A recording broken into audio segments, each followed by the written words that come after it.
Welcome to my channel कहानियों की दुनिया में आपका स्वागत है। आज की भूतिया कहानी का विषय है मुर्दाघर और चौकीदार की डरावनी कहानी। एक छोटे से गांव के बाहर एक पुराना मुर्दाघर था जिसे वर्षों से बंद किया गया था, जहां जाने की किसी की भी हिम्मत नहीं होती थी। गांव वालों का कहना था कि रात को मुर्दाघर के अंदर अजीब सी आवाजें आती थी, जैसे कोई फुसफुसा रहा हो या चीखें सुनाई देती हों। चौकीदार रामू, जो मुर्दाघर का रखवाला था, हमेशा अकेला रहता था। वह कहता था कि उसे इन आवाजों की आदत हो चुकी है, लेकिन लोग उसे पागल समझते थे। एक रात गांव के कुछ लड़कों ने रामू से चुनौती ली कि वह मुर्दाघर में रात बिताए।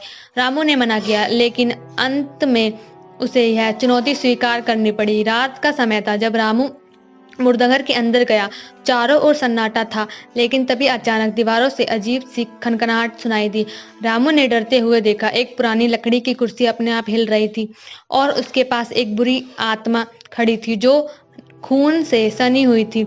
रामू की चीख निकलने ही वाली थी, लेकिन वह खुद को रोक पाया। अचानक आत्मा ने रामू की तरफ बढ़ते हुए कहा, तुम यहाँ क्यों आए हो? तुमने मेरी शांति भंग की। रामू कांपते हुए बोला, मैं सिर्फ अपना काम कर रहा था। लेकिन आत्मा ने जवाब दिया, अब तुम्हें यहीं रहना होगा, क्योंकि जो भी मुर्दाघर में आता है वह कभी बाहर नहीं निकलता। अगली सुबह गांव वालों ने देखा कि मुर्दाघर का चौकीदार गायब था। वह बस उसका पुराना लैंप और उसके जूते पड़े हुए थे।